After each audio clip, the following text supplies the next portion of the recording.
இப்போ கடைய தமிழ்நாடு அரசு மூடுனதுமே பார்த்தீங்கன்னா, இப்ப நெறைய பேர் ஒரு சிலர்லாம் என்னால குடிக்காம இருக்க முடியாது. செத்துருவேன்லாம் சொல்றாய்ங்க. இப்ப அந்த மாரி ஆட்களுக்கு நீங்க என்ன சொல்ல விரும்புறீங்க?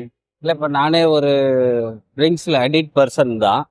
அந்த ட்ரிங்க்ஸ்ல இருந்து என்னால விடுபட முடியல.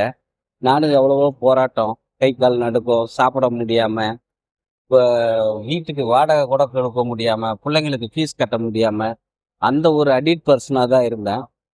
இது நிறுத்துறதுக்கு வழி இல்லையான்னு நானும் பலமுறை சத்தியெல்லாம் பண்ணி பார்த்துட்டேன். கயிறு கட்டி பார்த்துட்டேன். இது எங்கேயுமே நிறுத்த முடியல. ஒரு நாள் அடிப்படையில தான் இந்த மதுவ தள்ளி வைக்க முடியல. நான் தீபாவளியிலிருந்து நிறுத்திடுறேன், பொங்கல்ல நிறுத்திடுறேன், நியூ இயர்ல நிறுத்திடுறேன் அப்படின்னு சொல்லிட்டு இருந்தேன்.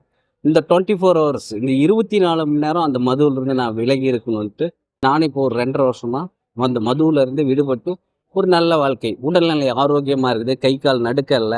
3 வேளை சாப்பிடுறேன். இயற்கையான தூக்கம். அந்த இயற்கையான தூக்கம்லாம் இருக்காது. அந்த மது சாப்பிட்டா மட்டும் தான் தூக்கத்துல இருந்தேன்.